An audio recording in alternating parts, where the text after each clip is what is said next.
ब्रह्मसूत्रम ब्रह्मसूत्र ग्रंथ में page number 1005 और 1005 पेज के ऊपर से 4 नंबर की पंक्ति है। उस पंक्ति के बीच में आया है कुंडपायिनाम अयने ही मासम अग्निहोत्रम जुहोति इति विधि उद्देश्यगतः अग्निहोत्र शब्दः तद्भावं विधापयेत इति युक्ता तद्धर्म प्राप्ति ही। ठीक है, तो चलिए भाई, तो बात यह चल रही है तृतीय अध्याय तृतीय पाद, और तृतीय अध्याय के तृतीय पाद का यह 26 नंबर का अधिकरण चल रहा है, और इस अधिकरण का नाम है आदराधिकरणम। ठीक, और इस अधिकरण का विचार विषय बताया था कि जो प्राणाग्निहोत्र है उसका भोजन के अभाव में लोप होता है या नहीं होता है, इस बात का विचार इस अधिकरण में चल रहा है। जबकि पूर्व पक्षी का अभिप्राय, पूर्व पक्षी ने बताया कि भोजन का लोप होने पर भी प्राणाग्निहोत्र का अर्थात वो जो भोजन के पहले 5 आहुति दी जाती है 5 प्राणों के लिए, उनको ही कहते, उन 5 आहुति को ही कहते प्राणाग्निहोत्र। तो जब कभी भोजन का अभाव हो जाता है तो भी उस प्राणाग्निहोत्र का लोप नहीं होता है, ऐसा पूर्व पक्षी ने बताया था। अब उस पूर्व पक्षी का निराकरण किया है कुछ बातों का सिद्धांतियों ने कि ये पूर्व पक्षी तुम जो बात कह रहे हो वह ठीक नहीं है। अर्थात जब कभी भोजन का अभाव होता है तो उस भोजन के लिए आए हुए प्रथम अन्न से ही वो प्राणाहुति देनी पड़ती है। अब जबकि भोजन का ही अभाव हुआ है तो अन्न की प्राप्ति नहीं है, तो प्रयोजक उन आहुतियों के लिए जो प्रयोजक है, हेतु है अन्न, वो न होने के कारण वो आहुतियाँ, सभी आहुतियाँ अप्रयोजक भाव को प्राप्त हो जाती है। अतः भोजन के अभाव में वो प्राणाग्निहोत्र नहीं किया जाता है, और अप्रयोजक भाव को प्राप्त हुई वे आहुतियाँ भी अन्य किसी द्रव्यांतर की अपेक्षा भी नहीं करती है कि अन्य किसी द्रव्य को ले लिया जाए और उससे वो प्राण आहुति रूप प्राणाग्निहोत्र कर लिया जाए, ऐसा भी नहीं है। तब पूर्व पक्षी ने कहा कि उन 5 आहुतियों के लिए प्राणाग्निहोत्र शब्द का प्रयोग किया है अर्थवाद वाक्यों में, तो उसमें अग्निहोत्र पद आया है। तो अग्निहोत्र पद देने का मतलब यही होता है कि जैसे व्यवहार का नित्य अग्निहोत्र जो होता है, कुछ अग्निहोत्री लोग नित्य अग्निहोत्र करते हैं, तो उनके लिए जो सामग्री लगती है, उस अग्निहोत्र के लिए, नित्य अग्निहोत्र के लिए जो सामग्री अपेक्षित है, उसमें से किसी सामग्री से वो प्राणाहुति रूप अग्निहोत्र भी कर सकते हैं जब भोजन का अभाव रहता है। क्या जरूरत है कि भोजन चाहिए ही करके, पूर्व पक्षी कहता है। और उस पूर्व पक्षी ने उसके लिए दृष्टांत भी दिया था, जैसे कि कौंडपायी लोग उनके अयन में, अर्थात उनका जो 1 वर्ष भर यज्ञ चलता है, उन 1 वर्ष के बीच में 1 महीना अग्निहोत्र भी करना चाहिए, ऐसा विधान श्रुति उन लोगों के लिए करती है। मासम अग्निहोत्रम जुहोति इत्यादि, तो वहाँ उनके लिए अग्निहोत्र शब्द का प्रयोग हुआ है। महीना भर अग्निहोत्र करना है, 1 वर्ष में से 1 महीना। अब उस अग्निहोत्र के लिए सामग्री कौन लाए, कौन सी सामग्री से वो अग्निहोत्र करे, ऐसा जब प्रश्न उपस्थित होता है तब निर्णय किया जाता है कि एक अग्निहोत्र शब्द का उच्चारण करके अग्निहोत्र करने के लिए बताया जा रहा है कौंडपायी लोगों को। तो इसका मतलब यह है कि नित्य अग्निहोत्र के लिए जो दूध, घी आदि, पानी आदि जो भी सामग्री लगती है, उसी सामग्री से वो लोग 1 महीना भर अग्निहोत्र करें। जैसे उनके यहाँ अग्निहोत्र शब्द का प्रयोग होने से नित्य अग्निहोत्र की सामग्री लेकर उनका महीना भर अग्निहोत्र किया जाता है। उसी प्रकार प्राणाहुति के लिए भी अग्निहोत्र शब्द का प्रयोग वाक्य अर्थवाद वाक्य में आया है। अतः नित्य अग्निहोत्र के सामग्री में से किसी एक सामग्री से भी वह प्राणाहुति रूप अग्निहोत्र किया जा सकता है जब भोजन का अभाव रहता है। अतः प्राणाग्निहोत्र नित्य ही होना चाहिए, ऐसा बोला था पूर्व पक्षी। उसका उत्तर दे रहे अब कुंडपाई नाम इत्यादि, क्या है वो, कुंडपाई नाम अयने इत्यादि पंक्ति से। अर्थात उसको बताएंगे पूर्व पक्षी को कि कुंडपाइयों का उदाहरण देकर तुम जो अपनी बात सिद्ध करने का प्रयास कर रहे हो वह तुम्हारा कहना ठीक नहीं है, क्योंकि कुंडपाइयों के यहाँ की बात अलग चीज़ है और प्राणाग्निहोत्र के बारे में वो अलग बात है। तो क्या दोनों में अंतर है कि वो दृष्टांत यहाँ लागू नहीं पड़ेगा, कुंडपाइयों का क्या भेद है, उस बात को स्पष्ट करने के लिए ये पंक्ति आ रही है। तो पंक्ति को देखिए। और कुंडपायिनाम इत्यादि पंक्ति के पूर्व में एक वाक्य कल हम लोगों ने लिख भी लिया था। तो कौंडपायिनवत, ये जो दृष्टांत दिया था इति उत्तम विघटयति, अर्थात वो उसने उसका आधार लेकर अपनी बात सिद्ध करने का जो प्रयास किया है पूर्व पक्षी ने, वह उसका ठीक नहीं है, उसका विघटन कर रहे, निवृत्ति कर रहे। देखिए फिर, कुंडपायिनाम अयने ही, कुंडपाई लोगों का जो वर्षभर यज्ञ चलता है उसमें मासम अग्निहोत्रम जुहोति, महीना भर अग्निहोत्र करना चाहिए। इति विधि उद्देश्यगतः अग्निहोत्र शब्द तद्भावम विधापयेत, ठीक है, इति युक्ता तद्धर्म प्राप्ति। तो विधि उद्देश्यगत इस शब्द का अर्थ पहले लिख लीजिए। विधि उद्देश्यगत मतलब विधि वाक्ये स्थितः, विधि उद्देश्यगत मतलब विधि वाक्ये स्थितः, विधि वाक्य में स्थित हो गया। आगे चलिए, अग्निहोत्र शब्द तद्भावम, तद्भावम शब्द का भी अर्थ लिख लीजिए। तद्भावम बराबर नित्य अग्निहोत्र सादृश्यम,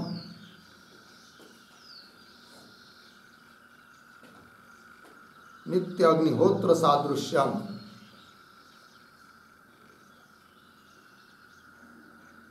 ठीक है, हो गया। आगे विधापयेत इति युक्ता तद्धर्म प्राप्ति, तद्धर्म प्राप्ति का भी अर्थ लिखिए, नित्य अग्निहोत्र धर्म प्राप्ति, नित्य अग्निहोत्र धर्म प्राप्ति।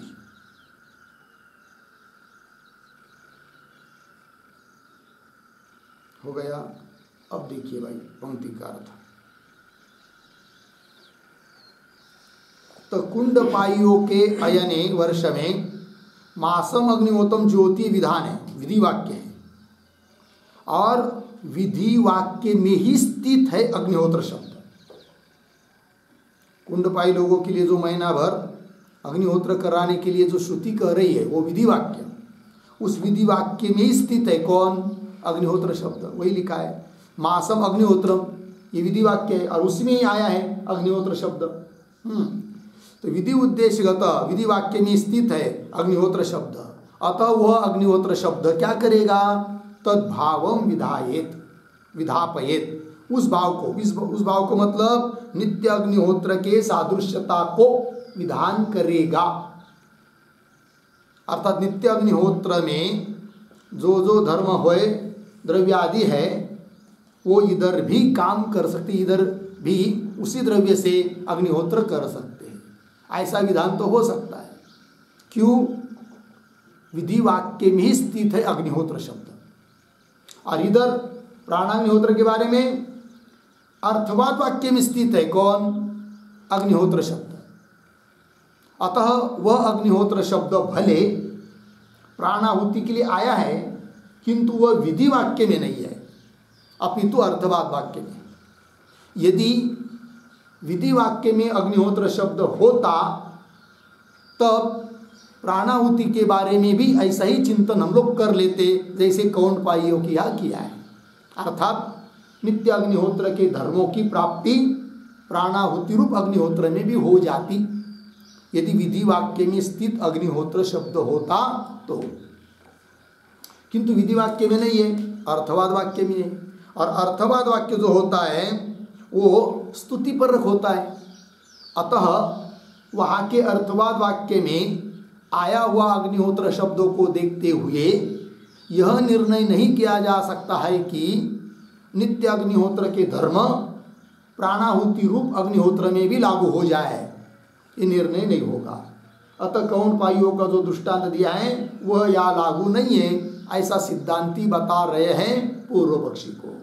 ठीक है, पंक्ति देखिए, अग्निहोत्र शब्द तद्भावम विधापयेत इति युक्ता, इसलिए कौंडपाइयों के लिए युक्तियुक्त है क्या, तद्धर्म प्राप्ति, अर्थात नित्य जो अग्निहोत्र व्यवहार का मुख्य अग्निहोत्र उसके धर्मों की प्राप्ति कौंडपाइयों के लिए वो अग्निहोत्र जो महीना भर करना है उसमें प्राप्ति है, उसमें कोई दिक्कत नहीं है। किंतु इधर नहीं चलेगा, ये बात कही जा रही है, वही कह रहे आगे की पंक्ति में, यह पुनः अर्थवादगत अग्निहोत्र शब्द न तद्वद भावम विधापयितुम अर्हति। ऊपर के पंक्ति में भी तद्वद भाव ऐसे ही पद है ना, तद्भाव नहीं तद्वद भाव है ना, बराबर है। तद्वद भावम विधापयेत, पीछे की पंक्ति हो गई, अब आगे चलिए इह, तो ये जो इह इत्यादि पंक्ति चालू हो रही है उस इह के पहले एक वाक्य लिख लीजिए छोटा सा अवतरण के रूप में, दार्ष्टान्तिके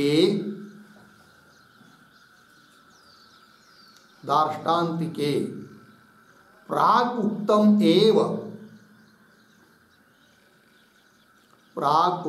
एव वैषम्यम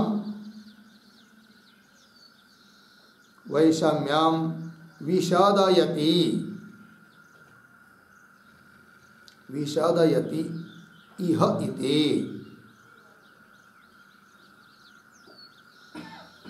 ठीक है, अब जो दाष्टान्त है प्राणाहुतियों का, तो उसमें पहले पीछे बताया हुआ ही वैषम्य का स्पष्टीकरण कर रहे हैं। तो देखिए पंक्ति, इह पुनः अर्थवादगत अग्निहोत्र शब्द, इह का अर्थ लिखिए, इह मतलब प्राणाग्निहोत्रे,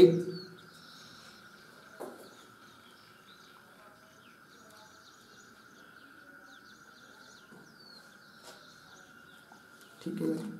यह इस प्राणाग्निहोत्र में पुनः अर्थवादगत, अर्थवाद में विद्यमान, अर्थवाद वाक्यों में विद्यमान है कौन, अग्निहोत्र शब्द। इसलिए वह अग्निहोत्र शब्द तद्वद भावम विधापयितुम न अर्हति, न का अन्वय अर्हति के साथ, तद्वद भावम, यहाँ पर भी तद्वद भावम का अर्थ वही है जो अभी अभी ऊपर पीछे की पंक्ति में बताया है, क्या, नित्य अग्निहोत्र सादृश्य। तो नित्य अग्निहोत्र सादृश्यता का विधान करने के लिए यह अग्निहोत्र शब्द समर्थ नहीं है, विधापयितुम न अर्हति, विधान करने के लिए समर्थ नहीं है, क्योंकि यह अग्निहोत्र शब्द अर्थवाद वाक्य में आया है, ये बात कही जा रही है।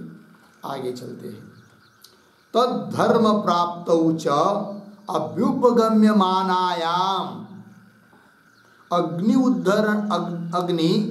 उद्धरणादयः अपि प्राप्येरन्। ठीक है, अब क्या बात कही जा रही है, ये जो पंक्ति है तद्धर्म प्राप्तौ, उसके पूर्व में एक वाक्य लिखिए अवतरण, विपक्षे दोषम आह,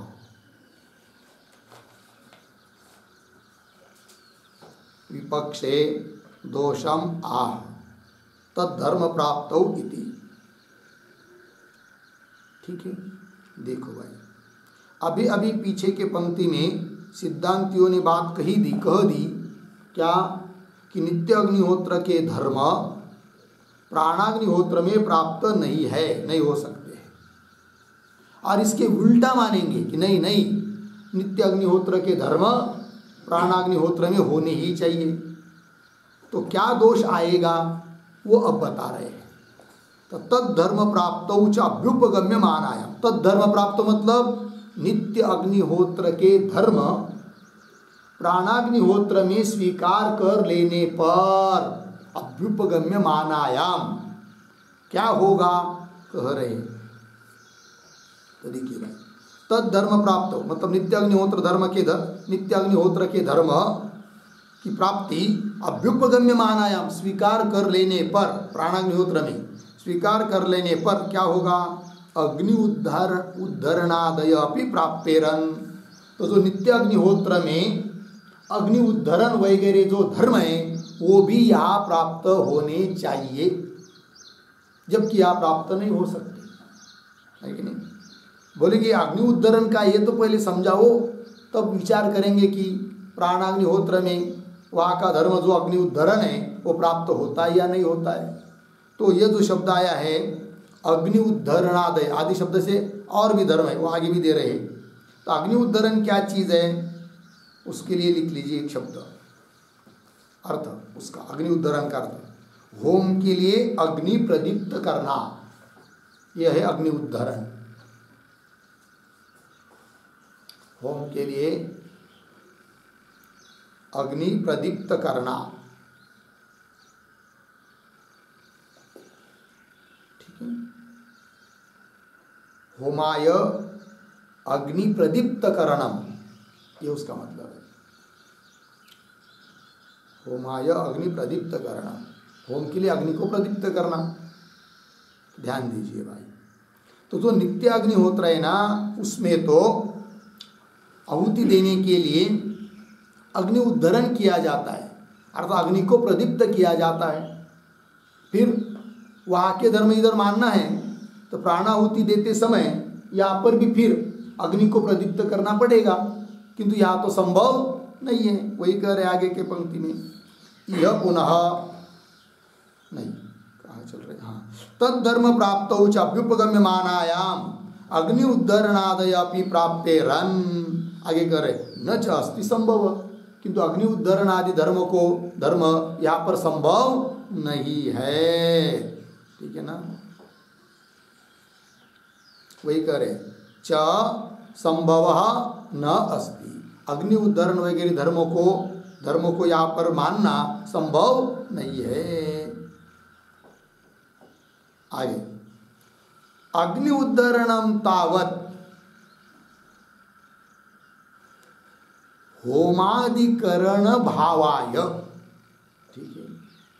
अब ये जो पंक्ति है अग्नि उद्धरणम इत्यादि, उसके पूर्व में एक छोटा वाक्य लिखिए अवतरण, असंभवम एव तेषां साधयति। असंभवम एव तेषां साधयति अग्नि उद्धरणम इति, ठीक है। ध्यान दीजिए, अभी पीछे के पंक्ति में बताया कि प्राणाहुति रूप प्राणाग्निहोत्र में अग्नि उद्धरण संभव नहीं, अग्नि को प्रदीप्त करना संभव नहीं, क्योंकि भोजन के प्रसंग में वो आहुति देनी है। तो कैसा संभव नहीं है, तो वो असंभव बताया, तो असंभव कैसा है इस बात को सिद्ध कर रहे अग्नि उद्धरण इत्यादि पंक्ति से। तो अग्नि उद्धरण क्या है वो पहले बता रहे, अग्नि उद्धरणम तावत होमादिकरण भावाय। होमादिकरण भावाय इसका भी अर्थ लिख लीजिए,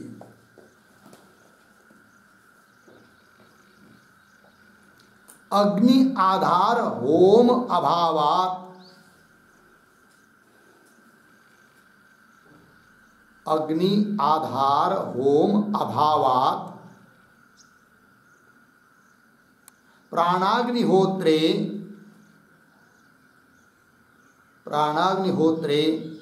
न अग्नि उद्धरण सिद्धि इत्यर्थः। न अग्नि उद्धरण सिद्धि इत्यर्थः, ठीक है। देखो भाई अर्थ, तो अग्नि उद्धरण क्या है, तावत होमादिकरण भाव है, होम के अधिकरण के लिए अग्नि चाहिए। होम आहुति देना, उसके लिए किस किस में देंगे आहुति, अग्नि में। तो अग्नि चाहिए वहाँ पर, है कि नहीं। तो होम अधिकरण भाव के लिए अग्नि उद्धरण होता है, और यहाँ पर अग्नि आधार होम अभावात, प्राणाहुति देते समय अग्नि है आधार, जिसका इस प्रकार के होम का, आहुतियों का, इस प्रकार की आहुतियों का क्या है, अभाव है। तो अग्नि आधार होम अभावात प्राणाग्निहोत्रे, प्राणाग्निहोत्र में न अग्नि उद्धरण सिद्धि, अग्नि उद्धरण की सिद्धि नहीं है। यह अर्थ समझ में आ गया। ठीक, आगे चलते हैं। न च अयम अग्नौ होमः, ठीक है ना।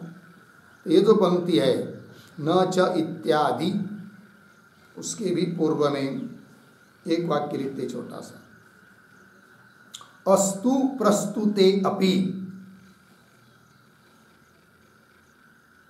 अस्तु प्रस्तुते अपि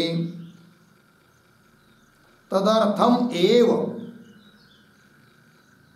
तदर्थम एव अग्नि उद्धरणम,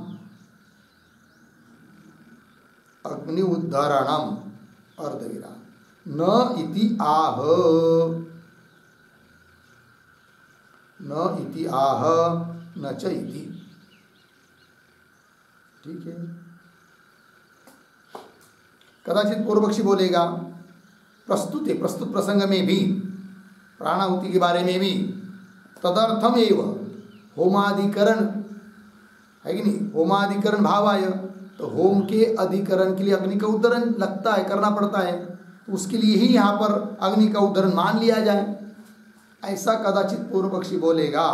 उत्तर कहते न, क्यों, न च अयम अग्नौ होम, च अयम होमः अग्नौ न, यह अन्वय हुआ। अयम होम, अयम मतलब कौन सा होम, तो अयम होम का अर्थ लिखे भोजनाख्य होम, जो भोजन रूपी होम है, क्योंकि आहुति भोजन 5 प्रकार का ग्रास लेकर ही तो आहुति देना है ना।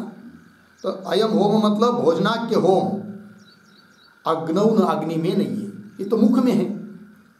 ग्रास को लेते हम लोग मुख में डालते हैं, अग्नि में तो डालते नहीं है। अतः यहाँ पर अग्नि उद्धरण संभव नहीं है, क्योंकि यहाँ की आहुति अग्नि में नहीं दी जा रही है, मुख में डाली जा रही है। ठीक है, तो वही कह रहे न चायम अग्न होम, क्यों, भोजनार्थता व्याघात प्रसंगात।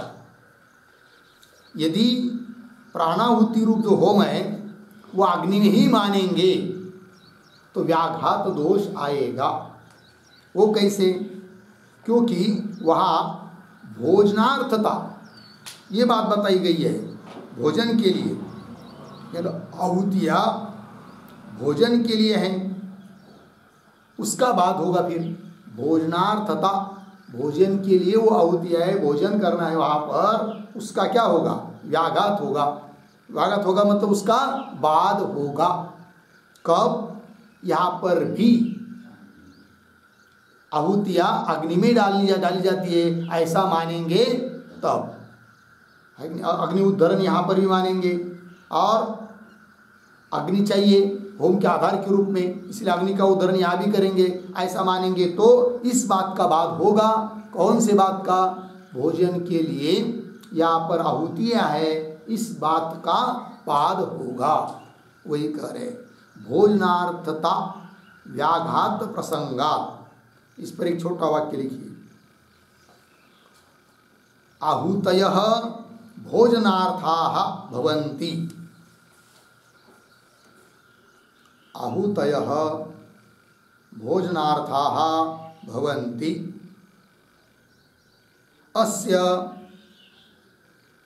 अस्य व्याघातः,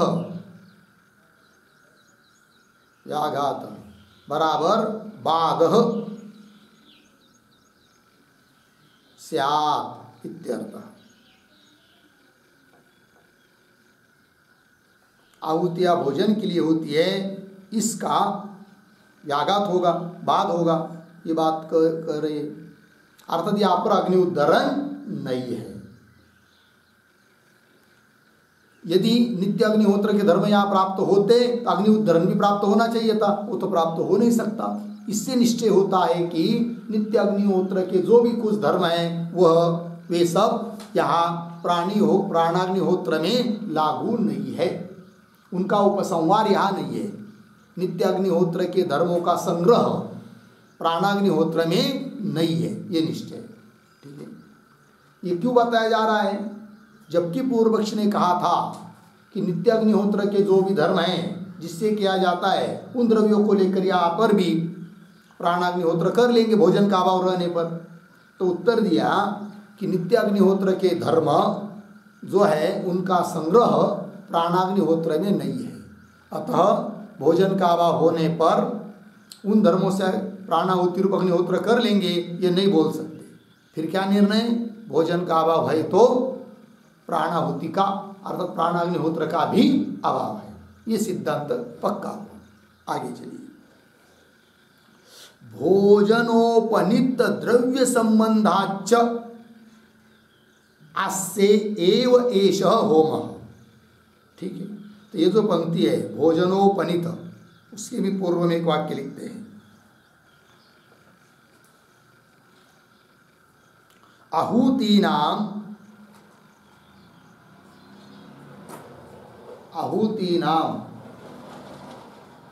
अग्नि आधारत्वाभावे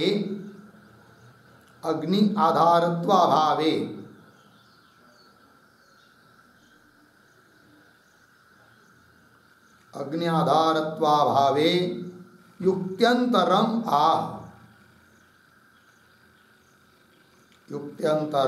आह भोजन इति।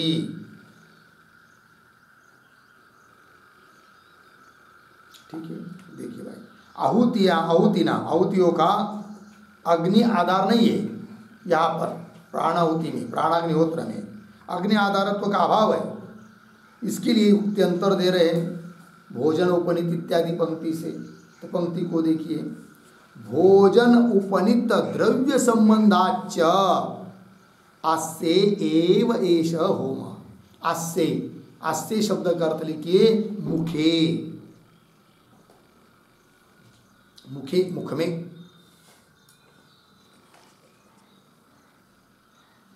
ठीक है, और ये जो एक शब्द आया है भोजन उपनित द्रव्य संबंधात, उसका भी अर्थ लिख लीजिए,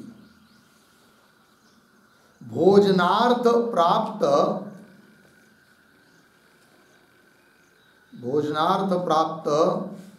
भक्ताख्य द्रव्यस्य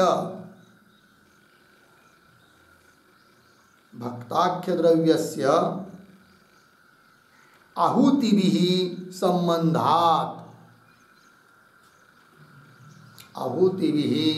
संबंधात। ठीक है, देखो भाई, भोजन उपनित मतलब प्राप्त, तो भोजनार्थ भोजन के लिए प्राप्त जो द्रव्य अर्थात भक्ताख्य द्रव्य, अन्न, भक्त मतलब अन्न रूप द्रव्य, उस अन्न द्रव्य का आहुतियों के साथ संबंध है। ठीक है ना, न कि उस अन्न का अग्नि के साथ संबंध है। यदि भोजन के लिए प्राप्त उस अन्न रूप द्रव्य का अग्नि के साथ संबंध होता तो उसके लिए भी अग्नि उद्धरण लगता, चाहिए होता, किंतु उन आहुतियों का संबंध आहुतियों का संबंध भोजन के साथ है।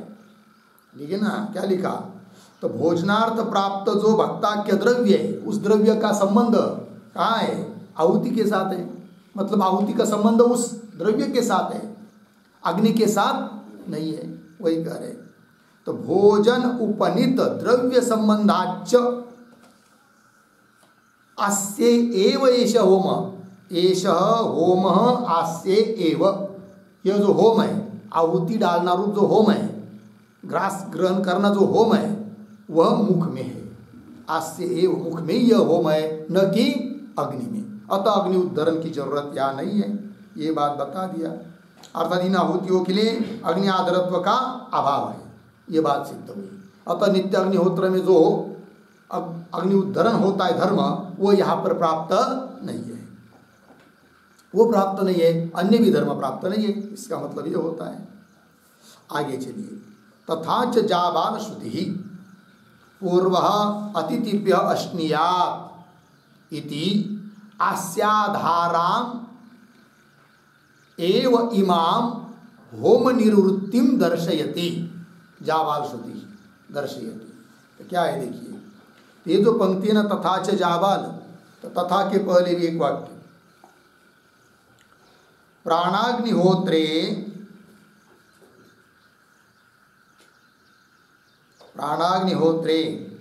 होमादिकरणम आस्यम एव, होमादिकरणम आस्यम एव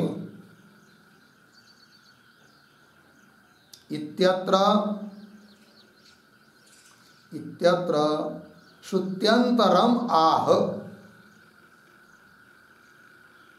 श्रुत्यंतरम आह तथा च इति।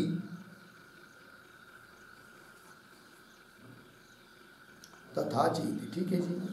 देखिए भाई, तो प्राणाग्निहोत्रे, प्राणाग्निहोत्र में होम का अधिकरण आस्य अर्थात मुख ही है, इस बात के लिए श्रुति का प्रमाण दे रहे। श्रुत्यंतरमाह, जाबाल श्रुति। देखिए, तथा च जाबाल श्रुति क्या कह रही है, पूर्व अतिथिभ्य अश्नीयात्, अर्थात अतिथि के पहले भोजन करे। भोजन करे मतलब वो पंचाहुति अतिथि भोजन शुरू करने के पहले दे दे, ये इसका मतलब है। इससे भी सिद्ध होता है क्या कि उन अतिथियों, उन होम का संबंध किसके साथ है, भोजन के साथ है। वही बात कह दी। तो होम अधिकरण, होम का अधिकरण मुख है, यह बात सिद्ध हो रही है। यदि अग्नि में वो प्राणाहुति रूप होम होता तो श्रुति पूर्व अतिथिभ्य अश्नीयात् ऐसा न कहती। ये बात देखिए, तथा च जाबाल श्रुति पूर्व अतिथिभ्य अश्नीयात् इति आस्याम, आस्याधाराम, आस्य मुख, आस्याधाराम, आस्य मुख है आधार जिनका, ऐसी ये सब होम निवृत्तिम दर्शेती। आस्याधाराम एव इमाम होम निवृत्तिम, इस होम निवृत्ति को, निवृत्ति मतलब संपादन करना, होम का संपादन करना रूप जो क्रिया है वह मुख के आधार से ही है, ऐसा यह श्रुति बता रही है। अतः यहाँ का जो होम है उसका अग्नि के साथ संबंध नहीं है, क्योंकि भोजन मुख से ही किया जाता है। ये बात हो गई। तो अस्याधाराम एव इमाम होम निवृत्तिम दर्शयति, श्रुति दर्शयति। हो गया इतना। आगे चलिए। अत एव च इह अपि सांपादिकानि एव अग्निहोत्रांगाणि दर्शयति। ठीक है, अब क्या बात कहना है, ये जो पंक्ति है अतएव, अतएव के पहले एक वाक्य लिखते हैं, प्राणाग्निहोत्रे,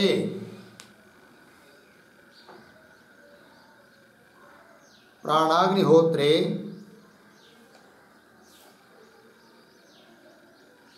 अग्निहोत्र धर्माणाम, अग्निहोत्र धर्माणाम प्राप्ति अभावे लिंगम आह, प्राप्ति अभावे लिंगम आह, अतः एव इति।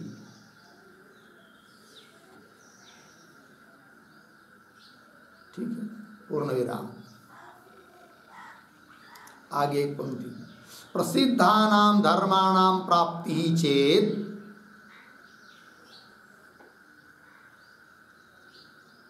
प्रसिद्धानां धर्माणां प्राप्ति चेत संपादनम व्यर्थम, संपादनम व्यर्थम इति भावः। ठीक है, देखो भाई अर्थ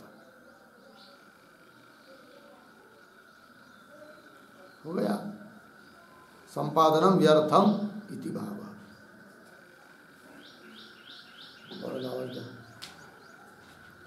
प्राणाग्निहोत्रे अग्निहोत्र धर्माणाम प्राप्ति अभावे, प्राणाग्निहोत्र में अग्निहोत्र धर्मों की प्राप्ति नहीं है, प्राप्ति का अभाव है। इसके लिए लिंग अर्थात और हेतु दे रहे हैं, अतएव इत्यादि पंक्ति से।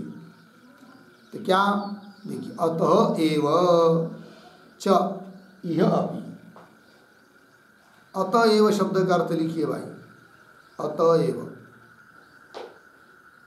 नित्याग्निहोत्र धर्म प्राप्ति अभावात् एव, नित्याग्निहोत्र धर्म प्राप्ति अभावात् एव। ठीक है, नित्याग्निहोत्र धर्म प्राप्ति अभावात् एव, नित्याग्निहोत्र के जो धर्म है उसके प्राप्ति का अभाव है, इसलिए तो अतएव च इह अपि सांपादिकानि एव अग्निहोत्रांगानि दर्शयति, श्रुति दर्शयति। इह अपि, यह शब्द का अर्थ लिखिए, प्राणाग्निहोत्रे अपि,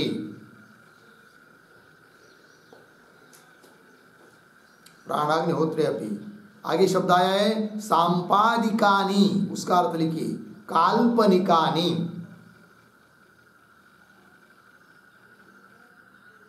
काल्पनिकानि हो गया।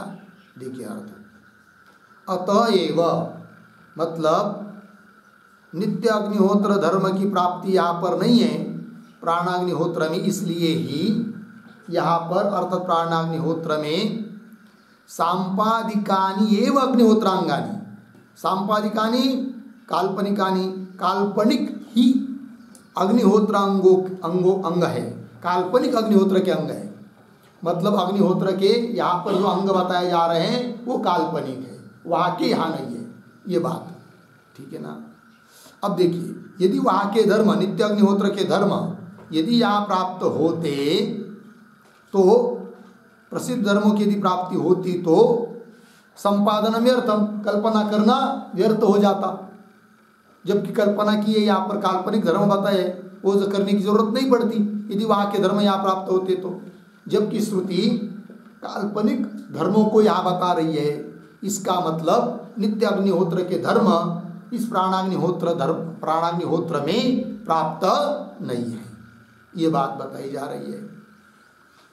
तो कैसे काल्पनिक यहाँ पर धर्म है, तब करे श्रुति से, श्रुति के माध्यम से।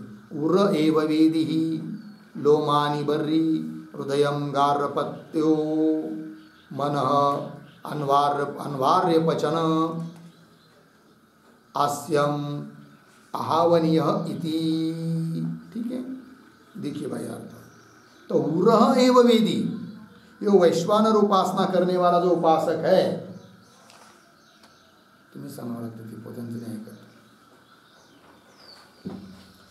तो उरह एव वेदी अर्थात वैश्वानर उपासक का जो उर है, उर मतलब वक्षस्थल, वही यहाँ पर क्या है, वेदी है। ठीक है ना, वक्षस्थल ही वेदी है। अब वेदी क्या चीज है उसको बताएंगे, पहले सब देख लीजिए। तो उर एव वेदी लोमानी बर्री, बर्री शब्द करता है दर्भ अर्थात कुश, है कि नहीं।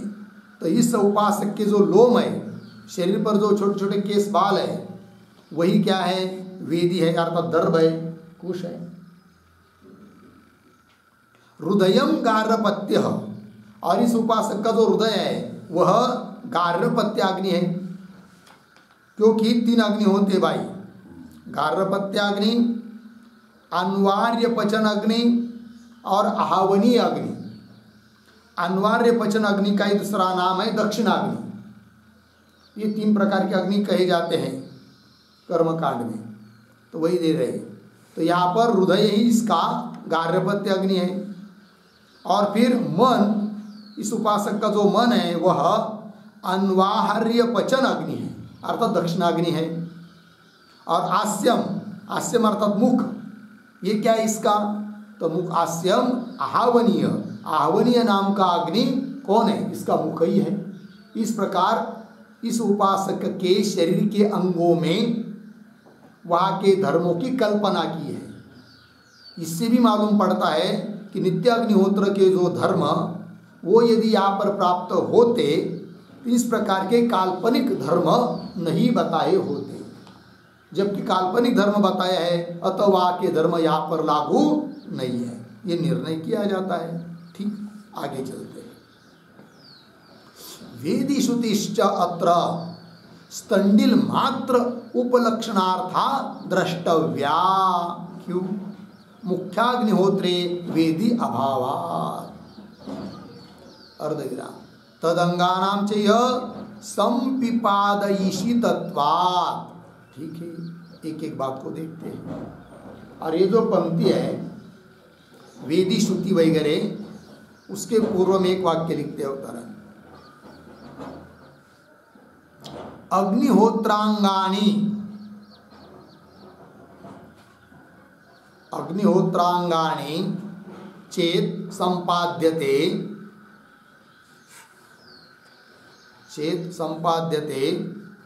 अर्धविराम। कथम तर्हि तद अनंगम वेदी अत्र संपाद्यते। वेदी अत्र संपाद्यते अर्धविराम। तत्राह वेदी श्रुति इति पूर्ण विराम। वेदी शब्द का अर्थ लिखिए। वेदी बराबर संस्कृता भूहु वेदी उच्यते।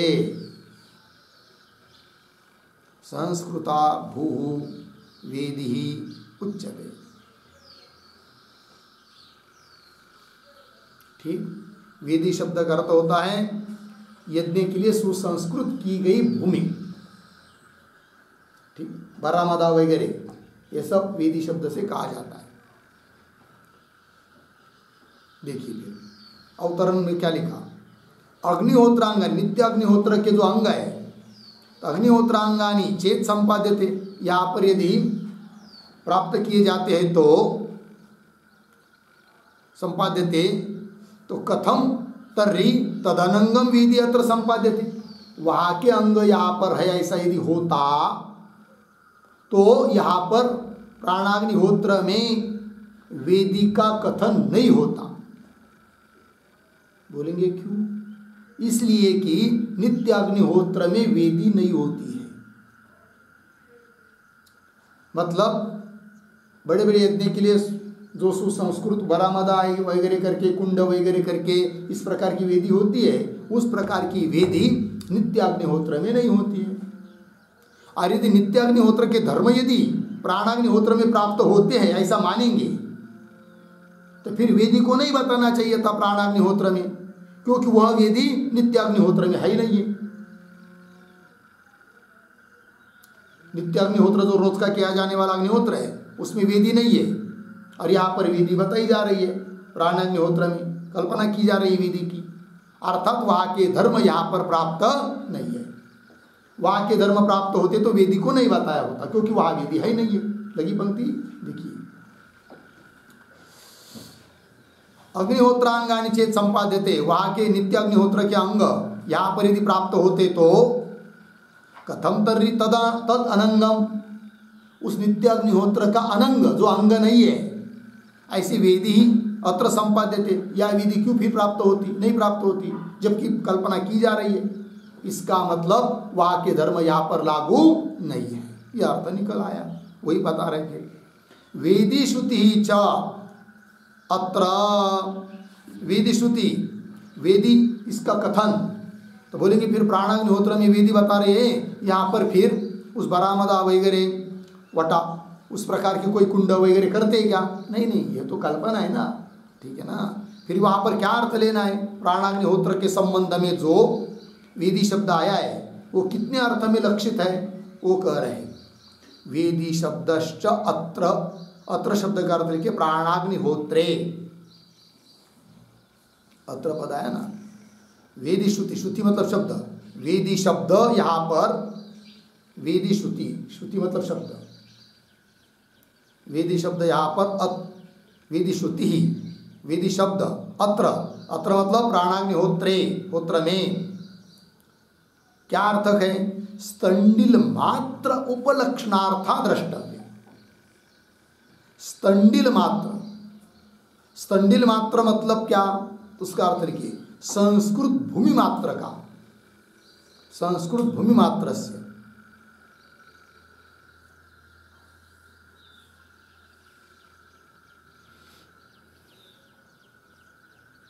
ठीक है, संस्कृत भूमि मात्र का उपलक्षक है, उसका उपलक्षण कराने के उपलक्षण के रूप में है वेदी शब्द। स्तंडिल मात्र के मात्र में उपलक्षित है। और कहा है ना उर ये वेदी, उर मतलब वक्षस्थल, ये उसका क्या है? वेदी है, अर्थात संस्कृत उसका हृदय है। तो स्तंडिल मात्र उपलक्षणार्था कौन? वेदी श्रुति, वेदी श्रुति चात्र स्तंडिल मात्र उपलक्षणार्था, स्तंडिल मात्र को, केवल संस्कृत भूमि मात्र को उपलक्षित करने के लिए वेदी शब्द है, ऐसा समझना चाहिए। द्रष्टव्य अर्धविराम। बोलेंगे क्यों? मुख्याग्निहोत्री वेदी अभाव, जो मुख्य अग्निहोत्र है, नित्य अग्निहोत्र है, व्यवहार का अग्निहोत्र है, उसमें वेदी का क्या है? अभाव है। किंतु यह वेदी बताई जा रही है तो इतने मात्र के कि स्तंडिल मात्र में सुसंस्कृत भूमि बताने के लिए केवल है, ये उसका अर्थ। मुख्याग्निहोत्रे वेदी अभावात् अर्धविराम। फिर आगे तदंगानां च इह संपिपादयिषि तत्वात्। तदंगानाम, तदंगानाम, तदंगानाम तद शब्द से क्या लेंगे? नित्य अग्निहोत्र। तदंगानाम नित्य अग्निहोत्र के जो अंग है, उन अंगों को, अंगों का इह, इह प्राणाग्निहोत्र में संपिपादिषि तत्वात्, अर्थात उन अंगों का केवल संपादन करना अभिष्ट है। जैसे वह अंग होते उस प्रकार के अंग की केवल कल्पना करने के लिए इष्ट है, न कि वहाँ के धर्म यहाँ लागू है, यह अभिप्राय। तदंगानाम चैय संपिपादयिषि तत्वात्, ठीक है ना, उन अंगों का यहाँ पर केवल संपादन करना, कल्पना करना अभिष्ट है, इच्छित है, ये बात हो गई। चलिए आगे। भोजनेन एव च, भोजनेन एव च कृतकालेन संयोगात् न अग्निहोत्र कालावरोध संभवः। ठीक है, अब कौन बात कहनी है? ये जो पंक्ति है भोजनेन, उसके पूर्व में एक वाक्य लिख लीजिए अवतरण के रूप में। एवं तावत्, एवं तावत् अग्नि उद्धरण असंभवम, अग्नि उद्धरण असंभवम, असंभवम स्फुटीकृत्य, स्फुटीकृत्य अग्निहोत्र संबंधिनः,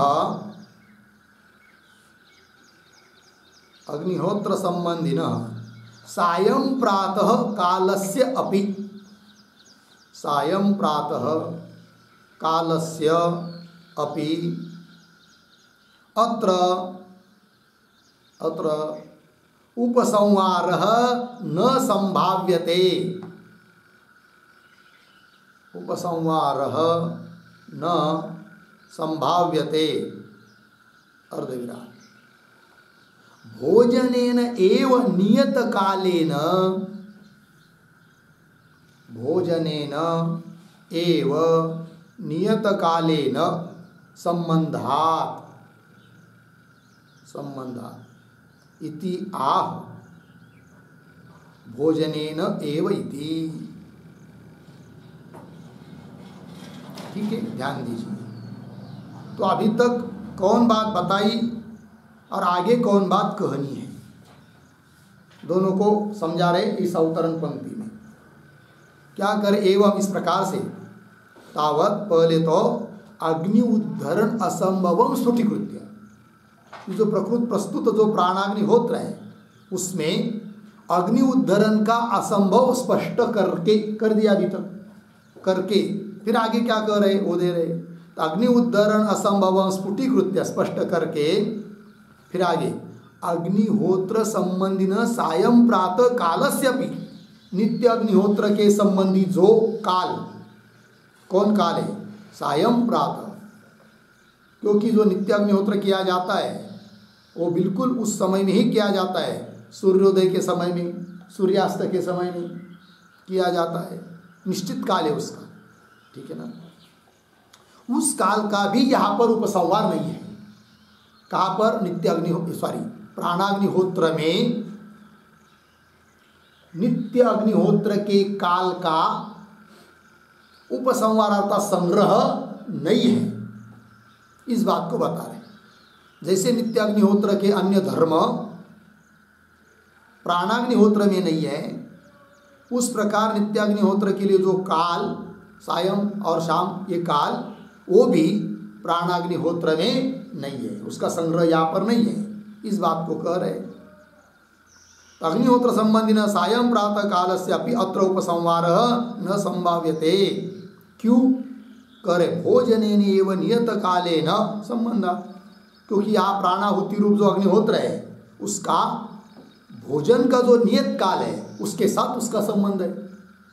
अब भोजन तो बिल्कुल सूर्योदय के समय में ही होता है, सुबह सुबह, और सूर्यास्त के समय होता है, ऐसी तो बात तो नहीं है। भोजन तो लोग दोपहर में करते हैं और उधर रात में करते हैं, सूर्यास्त होने के बाद 7-8 बजे करते हैं। अतः भोजन के काल में वो प्राणाहुति है, न कि नित्य अग्निहोत्र की तरह सायं प्रातः है, अथवा उनके काल का भी यहाँ पर संग्रह नहीं है, इस बात को कह रहे हैं। भोजनेन एव नियत कालेन संबंधात इति आह भोजनेन इति, तो पंक्ति देखिए भाष्य में भोजनेन एव च कृत कालेन संयोगात। तो कृत कालेन मतलब क्या? तो कृत कालेन का अर्थ लिखिए भोजन के नियत काल से,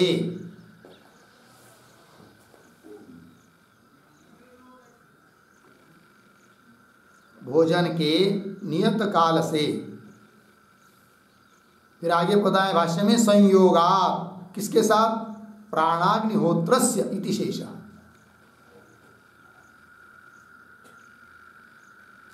किसका संयोग? प्राणाग्निहोत्र का संयोग, प्राणाहुतियों का संबंध।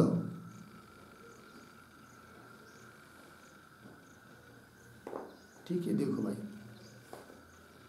तो पंक्ति देखिए भोजनेन एव च कृतकालीन, भोजन के द्वारा ही, भोजनेन एव कृतकालीन, दोनों मिलकर अर्थ, भोजन के नियत काल से ही, नियत काल के साथ ही संयोग है, संबंध है प्राणाग्निहोत्र का, प्राणाहुतियों का संयोगात, ऐसा होने से न अग्निहोत्र कालावरोध संभव, अग्निहोत्र कालावरोध संभव न, अग्निहोत्र कालावरोध, अवरोध, अवरोध शब्द का अर्थ लिखिए अनुसरण या प्राप्ति। अवरोध शब्द आया है ना भाई, अवरोध का अर्थ लिखिए अनुसरण किंवा प्राप्ति।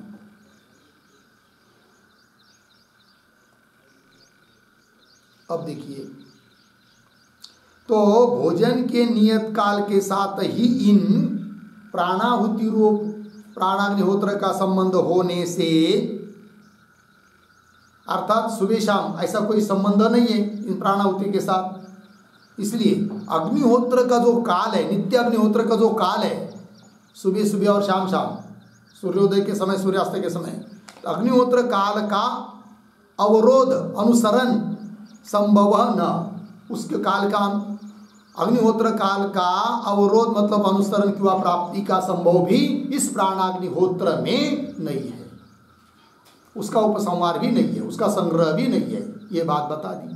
ठीक है, चलिए, तात्पर्य नित्य अग्निहोत्र के कोई भी धर्म, चाहे काल हो चाहे द्रव्य हो, कोई भी धर्म यहाँ पर लागू नहीं है। नित्य अग्निहोत्र के धर्म प्राणाग्निहोत्र में लागू नहीं है, ये बात। आगे, एवं अन्ये अपि उपस्थानादयः धर्माः केचित् कथंचित विरुध्यन्ते। ठीक है, अब देखिए भाई, एवं इत्यादि जो पंक्ति है उसके पूर्व में एक वाक्य लिखते हैं, उपस्थान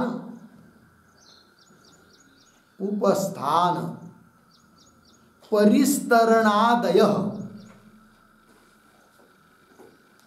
उपस्थान परिस्तरणादयः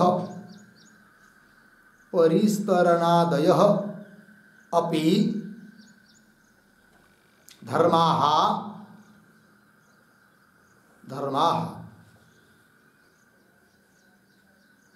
अग्नि अभावात्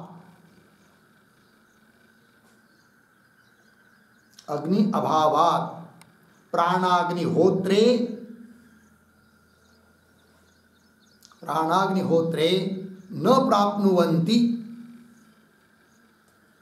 न प्राप्नुवन्ति इति आह एवं इति आह एवं इति। ठीक है, देखो भाई अर्थ।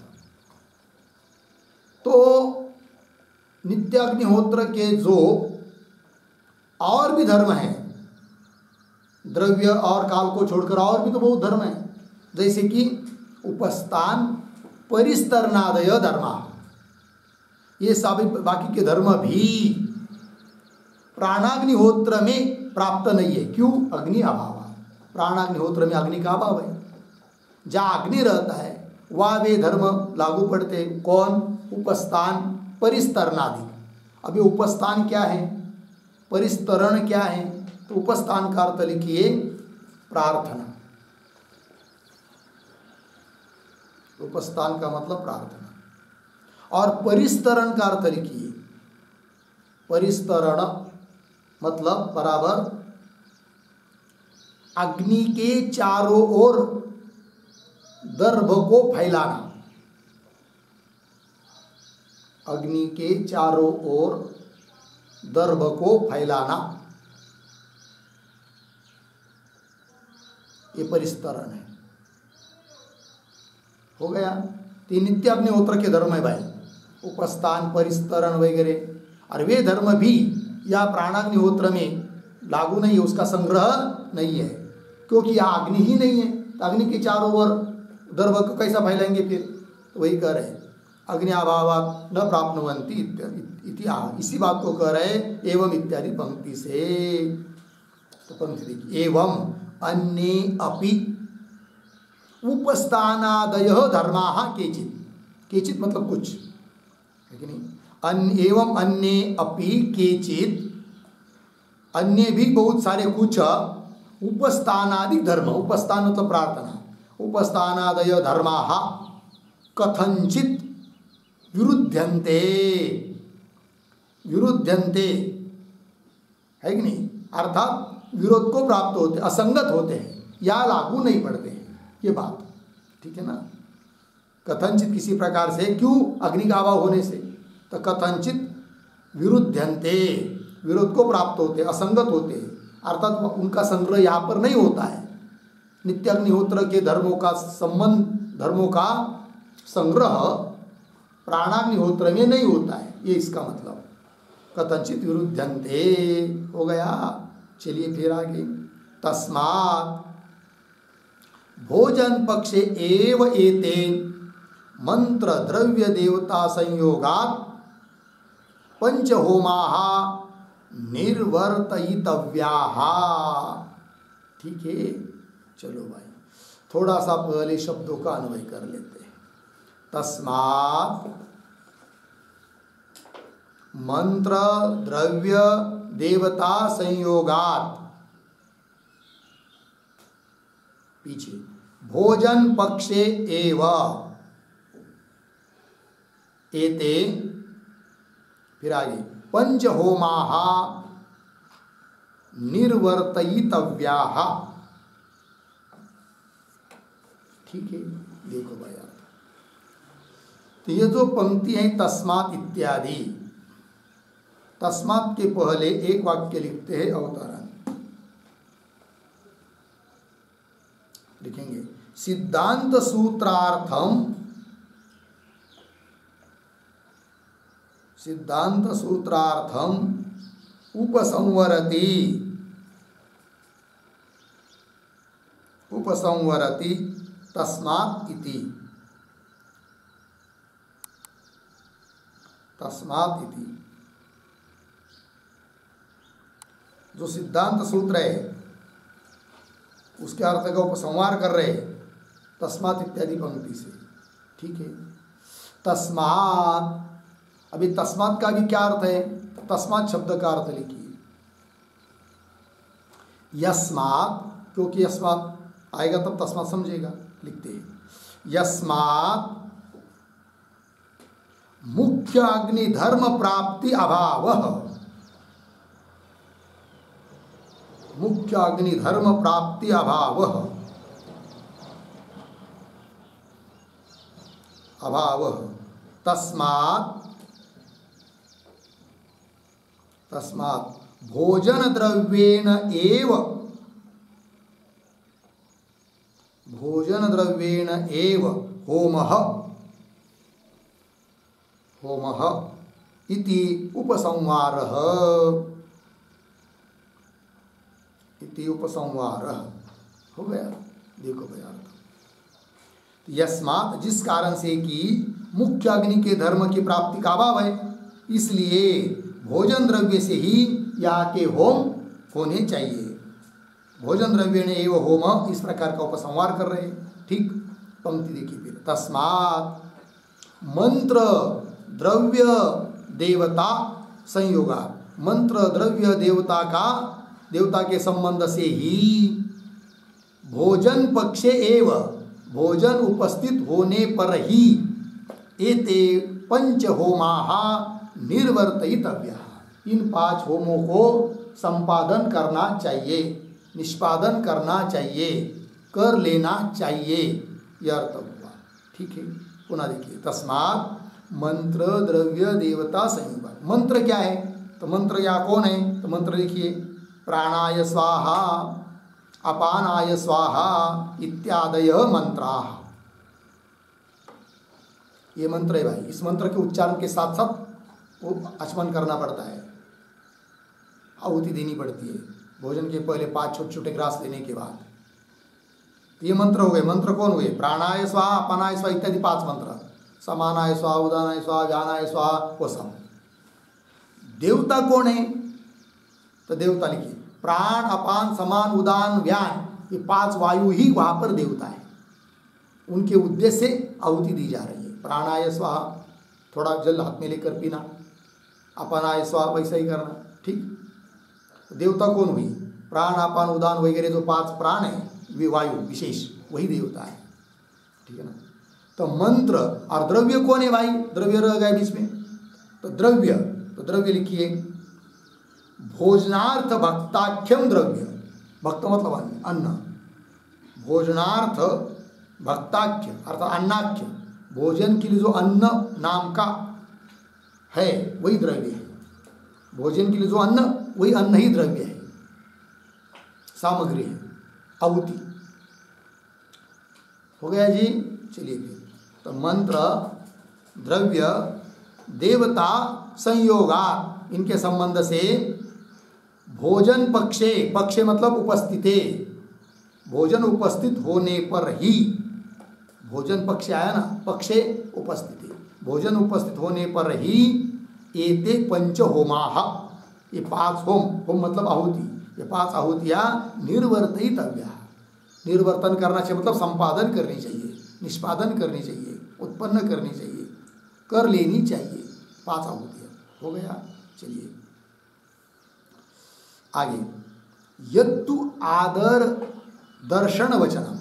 अब पूर्व पक्षी का बोलेगा भाई हमने कहा था कि जब भोजन का अभाव रहता है उस समय में भी ये प्राणाहुति रूप प्राणाग्निहोत्र होना चाहिए। क्यों? श्रुति बहुत आदर दिखा रही है उस प्राणाहुति के बारे में। उस आदर से मालूम पड़ता है कि वो कभी भी बंद न पड़े, भोजन हो चाहे न हो, ऐसा हमने कहा है। ऐसा कहेगा कौन? पूर्व पक्ष कदाचित। तो उसको उत्तर दे रहे हैं कि जो आदर वचन है ना, वो इसलिए नहीं है कि जब भोजन का अभाव हो तब भी वो प्राणाहुति हो जाए, इसके लिए वो आदर वचन नहीं है। फिर किस बात के लिए आदर वचन है? तब सिद्धांती कह रहे हैं यत्तु आदर दर्शन वचनम। आदर को दिखाया था ना, है कि नहीं? आदर दर्शन वचनम। देखिए, यत्तु आदर दर्शन वचनम, वो किस लिए है? तत् मतलब वो वचन, वो श्रुति आया था ना। वो श्रुति क्या श्रुति है? वो अतिथि से पूर्व अतिथिभ्य अश्नीयात, ये श्रुति, वो वचन मतलब वही श्रुति। देखिए भाई, तत् भोजन पक्षे प्राथम्य विधानार्थम। भोजन पक्षे, पक्ष मतलब उपस्थिति, भोजन उपस्थित होने पर प्राथम्य का विधान करने के लिए वो आदर वचन है। बात लग रही कि नहीं? न कि भोजन का अभाव होने पर भी वो प्राणाहुति देने के लिए, इसके लिए वो वचन नहीं है। ये बात कही जा रही है, ठीक है। प्राथम्य विधानार्थम, उतनी बात हुई। आगे चलिए। न ही अस्ति वचनस्य अतिभारः, ही वचनस्य अतिभारः न अस्ति, वचन के लिए अतिभार नहीं है, अतिबोझ नहीं है उस वचन पर, उस वचन पर, उस श्रुति पर अतिबोझ नहीं दे सकते। अब वो क्या है थोड़ा सा समझना पड़ेगा। तो पूर्व पक्षी के अनुसार यदि बात मानी जाए तो उस वचन पर अतिबोझ होगा, क्योंकि पूर्व पक्षी ने क्या बात मानी है? ध्यान दीजिए।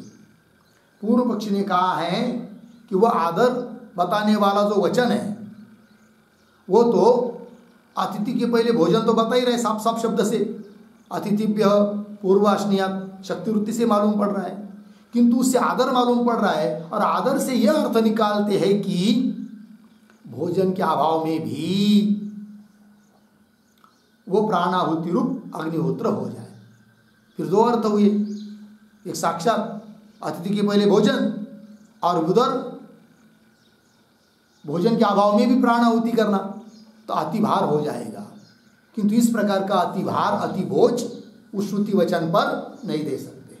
ये एक बात हो गई, दिखाएंगे वो भी अर्थ लिखा देंगे। और दूसरा एक अर्थ होता है, वो क्या है तो वो भी थोड़ा समझते हैं। उसके लिए पहले एक काम करेंगे, न ही अस्ति के पहले एक वाक्य लिख लेते हैं अवतरण के रूप में। ननु ननु स्वामी भोजनस्य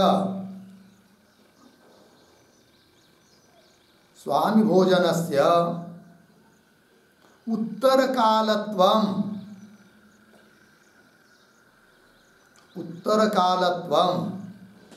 श्रुत्यादि विहितम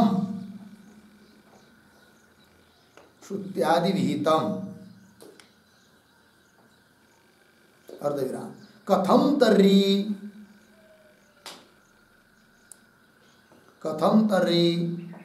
उद्धरण चिन्ह में पूर्व अतिथिभ्य अश्नीयात्, उद्धरण चिन्ह बन, पूर्व अतिथिभ्य अश्नीयात् इति वचनेन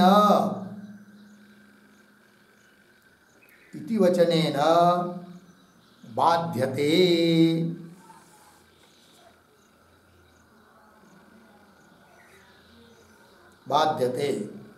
तत्र आह नहि इति, तत्र आह नहि इति पूर्ण विराम। आगे एक वाक्य लिखिए, उपासकान्य स्वामी विषयम, उपासकान्य स्वामी विषयम उत्तर कालत्व विधानम इत्यर्थः, उत्तर कालत्व विधानम इत्यर्थः। ठीक ध्यान दीजिए भाई। तो ननु अवतरण, ननु स्वामी भोजनस्य उत्तर कालत्वं श्रुत्यादि विहितम। पूर्व पक्षी कहेगा स्वामी का भोजन जो है, मालिक जो घर का मालिक है उसका भोजन उत्तर काल में होता है, बाद में होता है। किसके? अतिथि की। अर्थात अतिथि का भोजन पहले होता है। सब धर्मशास्त्र बता रहे हैं कि अतिथि का भोजन करने के बाद अतिथि देव होता है, देवता होती है। अतः अतिथि को पहले भोजन खिलाओ, बाद में घर वाले भोजन करो। ये सब जगह आता है कि नहीं? और यहाँ तो तुम कर रहे हो अतिथि के पहले भोजन, वो कैसे? फिर पंक्ति देखिए, स्वामी भोजनस्य उत्तर कालत्वं श्रुत्यादि विहितम। ऐसी स्थिति है। कथम तर्री, तब कैसा भाई? पूर्व अतिथि अश्नीयातिथि वचनेन बाध्यते। इस वचन से उच्च, इस वचन से, इस श्रुति से उस सामान्य वचन का बात कैसा होगा? उस विधान का, अतिथि को पहले भोजन खिलाओ, इसका बात कैसा करोगे? ठीक है ना? ये शंका हुई। अब यहाँ पर यदि वो जो भोजन है ना, कौन सा? अतिथि को पहले भोजन खिलाओ, धर्मशास्त्र कह रहा है, वो सामान्य वचन है। और पूर्व अतिथिभ्य अश्नीयात्, ये विशेष वचन है, क्योंकि यह केवल उपासना प्रसंग नहीं, वैश्वानर आदि उपासना करने वाले के लिए वचन है। और सामान्य वचन का विशेष वचन से बाद होता है कि नहीं? तब सामान्य वचन का अर्थ क्या निकलेगा? बाद मतलब कैसा? फिर समन्वय कैसा करना पड़ेगा? अर्थ ये दोनों वचन को मिलाकर यह अर्थ निकलेगा क्या? कि उपासक को छोड़कर, वैश्वानर उपासना करने वाला जो उपासक है, उस उपासक को छोड़कर अन्य जो स्वामी लोग हैं, घर के मालिक है, वे तो अतिथि भोजन के बाद भोजन करें, किंतु उपासक तो अतिथि के पहले भोजन करें। ऐसा अर्थ हो जाता है। अर्थात सामान्य वचन का बात कर रहा है यह विशेष वचन, और यह विशेष वचन को सामान्य वचन का बात करने के लिए कोई अतिभार नहीं है। यही पंक्ति आई है क्या? ही वचनस्य, हाँ क्या है? नहीं अस्ति वचनस्य अतिभार, वचनस्य अतिभार नास्ति। ये जो वचन है पूर्व अतिथि अश्नीयात्, इस वचन के लिए अतिभार नहीं है, अतिबोझ नहीं है। अतिभार नास्ति, नहीं है। अतिभार नहीं मतलब क्या? अतिबोझ नहीं मतलब क्या? बाद करने में कोई दिक्कत नहीं है। किसका? सामान्य वचन का। सामान्य वचन कौन सा? जो कि सामान्य धर्मशास्त्र का वचन है, अतिथि को पहले भोजन खिलाओ, बाद में मालिक करे। उस वचन का बात करने के लिए अतिभार नहीं है। किसको? पूर्व अतिथि अश्नीयात्, इस वचन को। यह अर्थ हुआ एक। और दूसरा अर्थ फिर कि अतिभार नहीं दे सकते हैं, दो दो अर्थ करके, ये दूसरा अर्थ होता है कि नहीं? दूसरा अर्थ मतलब कौन सा? कि हे पूर्व पक्षी, पूर्व अतिथि अश्नीयात्, इसका अर्थ भोजन के पहले, मतलब अतिथि के भोजन के पहले भोजन कराओ, ये अर्थ हुआ। और दूसरा अर्थ कौन सा? कि भोजन के अभाव होने पर भी प्राणाहुति दे दिया जाए, आदर से मालूम पड़ रहा है। इस प्रकार का अतिभार नास्ति, अतिभार नहीं दे सकते, ये दूसरा अर्थ। ठीक है, चलिए। तो ये जो पंक्ति है ना, न ही अस्ति वचनस्य अतिभार, अतिभार, इसके ऊपर एक पंक्ति लिख सकते हैं, टिप्पणी।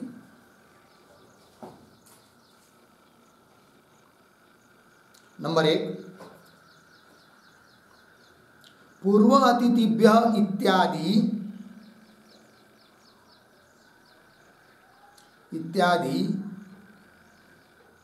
विशेष स्थलत्वात्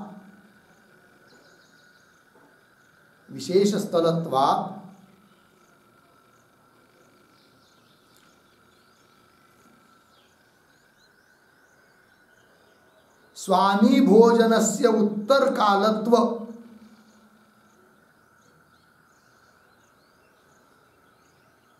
स्वामी भोजनस्य उत्तरकालत्व श्रुत्यादिविहितम्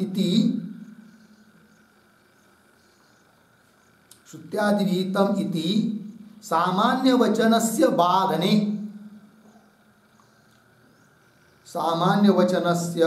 बाधने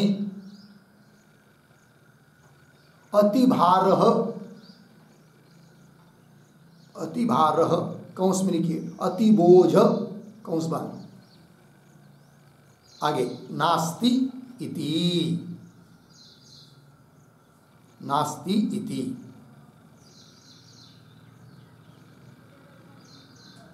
ठीक है जी। चलिए भाई, तो ये विशेष स्थल होने से, पूर्वातिथि व्यष्णियात विशेष स्थल होने से इसके द्वारा उस सामान्य वचन का बात करने में इस विशेष वचन को कोई बोझ नहीं है, ये अर्थ हुआ। अब चलते नंबर 2।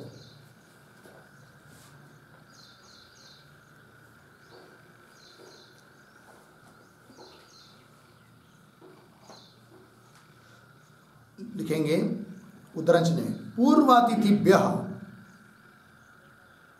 उद्धरण चिन्ह ब, इस श्रुति के दो तात्पर्य मानना अतिभार होगा।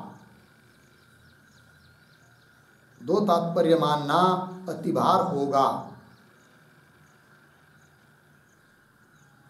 कर देना, वह उस अतिभार को नहीं सह सकती है, सह नहीं सकती है। ठीक, वो दो अर्थ कौन, तो उसके अंतर्गत ही लिखे। नंबर 1, अतिथि के पहले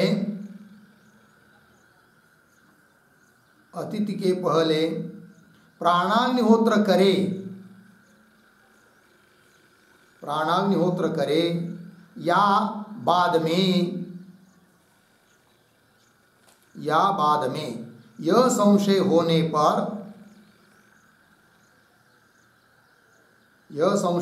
पर प्रथम करे, यह एक तात्पर्य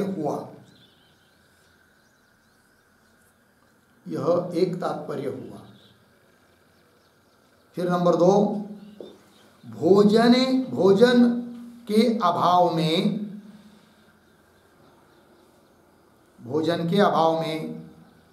अग्निहोत्र करे या नहीं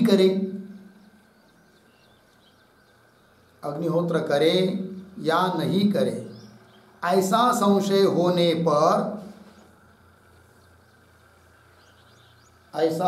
होने पर आदर वचन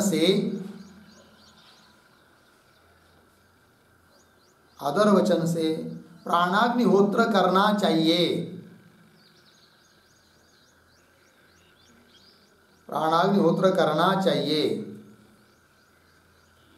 यह द्वितीय तात्पर्य हुआ।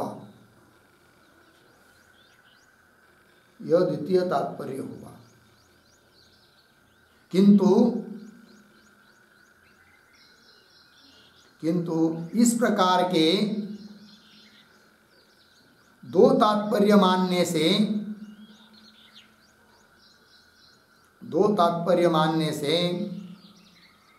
श्रुति वचन पर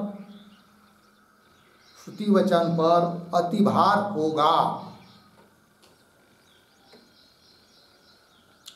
होगा। पूर्ण, उस अतिभार को वह सह नहीं सकती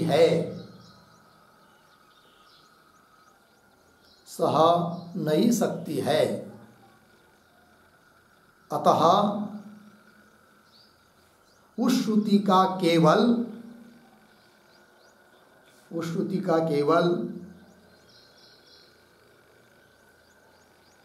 पहला ही तात्पर्य है।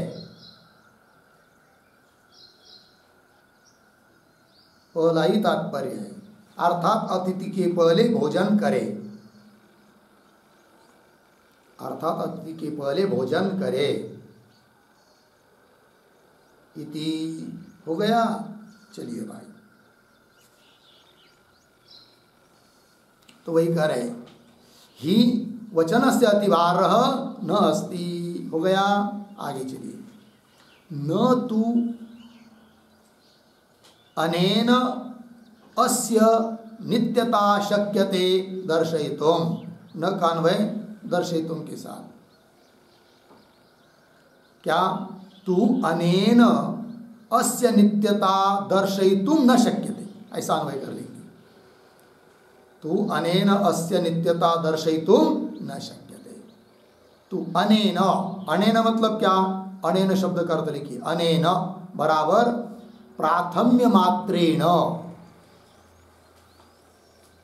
प्राथम्य मात्रेण, और फिर शब्द आया आगे अस्य, अस्य शब्द का अर्थ लिखिए, अस्य मतलब प्राणाग्निहोत्रस्य,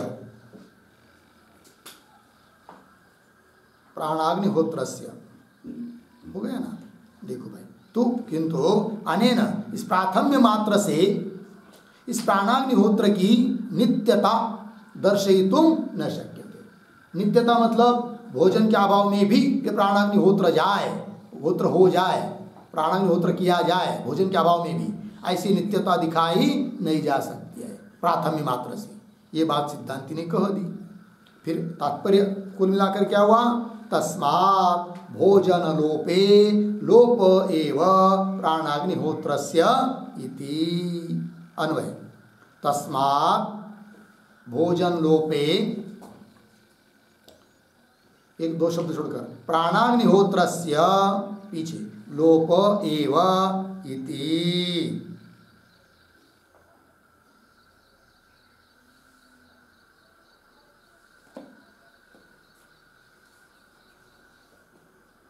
ठीक। और ये जो पंक्ति है तस्मात्, उसके पूर्व में एक वाक्य लिखते हैं अवतरण, प्राणोपासकस्य, प्राणोपासकस्य प्राप्ते भोजने, प्राप्ते भोजने आदरस्य, आदरस्य प्राथम्य अर्थतया, प्राथम्य अर्थतया अन्यथा सिद्धौ, अन्यथा सिद्धौ फलितम आह, फलितम आह तस्मात् इति। ठीक है, ध्यान दीजिए भाई। तो प्राणोपासक के लिए भोजन प्राप्त होने पर आदरस्य, जो आदर श्रुति में दिखाई दे रहा है वह आदर प्राथम्य अर्थतया, प्राथम्य अर्थ वाला है, प्रथमता को बताने वाला आदर है, न कि भोजन के अभाव में भी आहुति देने के लिए, उसके उस अर्थ के लिए नहीं वो। ठीक है ना, वही कह रहे आदरस्य, आदर कैसा है फिर, अन्यथा सिद्ध है, क्योंकि उसका अभिप्राय इतनी मात्र के लिए, प्राथम्यता बताने के लिए। तो आदरस्य प्राथम्य अर्थतया, आदर प्राथम्य अर्थ में होने के कारण वो अन्यथा सिद्ध है।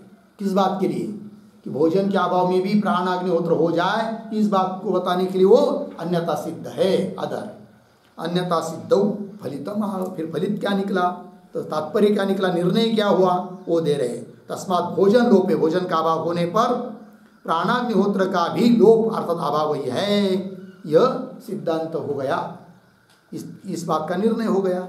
इसके साथ साथ इस 41 नंबर के सूत्र का भाष्य पूरा हुआ और इसके साथ साथ ही अधिकरण भी समाप्त हुआ। आगे दूसरा नया अधिकरण है, उसका विचार हम लोग कल करेंगे। ओम पूर्णमिदं पूर्णात् पूर्णमुदच्यते पूर्णस्य पूर्णमादाय पूर्णमेवावशिष्यते। ओम